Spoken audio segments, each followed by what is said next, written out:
As the pandemic continues, is anyone having feelings of great distress or discomfort of the mind and or body? Then, my friends, you are experiencing misery.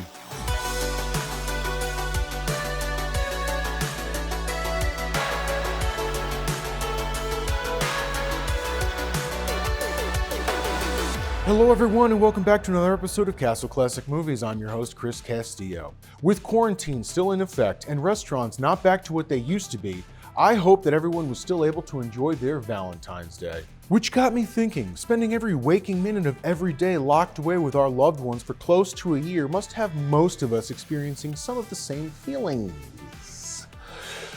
So to help mend the potential mental instability, I'm here to recommend a film about an injured man locked away with a raging psychopath for an entire winter. So without further ado, let's get started. Misery is a 1990 psychological thriller based on the 1987 novel of the same name, written by Stephen King, directed by Rob Reiner, and stars Kathy Bates and James Caan. Or is it Caan? Caan. Is it pronounced Caan? I'm sorry, what? It's pronounced Caan. Oh, it is Caan. Famed novelist Paul Sheldon is the author of a successful series of romance novels featuring a character named Misery. While traveling from Silver Creek, Colorado to his home in New York City, Paul is caught in a blizzard and his car goes off-road. A nurse named Annie Wilkes finds Paul and brings him to her cozy cabin in the woods. Paul regains consciousness and finds himself bedridden, with broken legs and a dislocated shoulder. Annie claims to be his #1 fan, having read all of his novels. So, out of gratitude, Paul lets Annie read his manuscript for a new series of novels he's working on. You'll never realize what a rare treat you've given me. While feeding him soup the next day, she expresses her disdain for the new work due to the profanity and has a bit of an outburst. What do you think I say when I go to the feed store in town? Oh, now, Wally, give me a bag of that effing pig feed. And in the bank, do I tell Mrs. Bollinger, oh, here's one big bastard of a check. Give me some of your Christing money. There, look there. See what you made me do?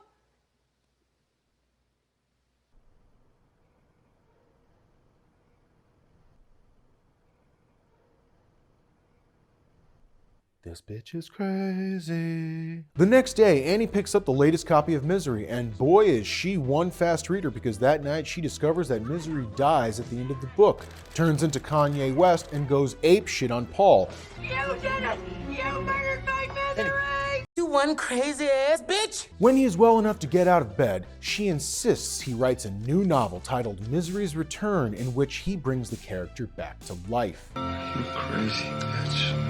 Paul later finds a scrapbook of newspaper clippings about Annie's past. He discovers that she was tried for the deaths of several infants, but the case was thrown out due to lack of evidence. I told you that bitch crazy! Paul wakes up the next day drugged up and strapped to a bed. She tells him that she knows he's been out of his room. God's sake. It's for the best. And breaks his ankles with a sledgehammer. God, I love you. This bitch is crazy. More weeks pass, and the Rocky Mountain Sheriff, who kind of reminds me of Sam Elliott's dad, investigating the disappearance, stops by Annie's to follow up on a lead. Paul gets drugged, but not in the good way, and is thrown in the basement to keep quiet. But after some fine, darn tootin' police work and a giant cowboy hat that spells confidence, our sheriff was able to find our victim. And that's because...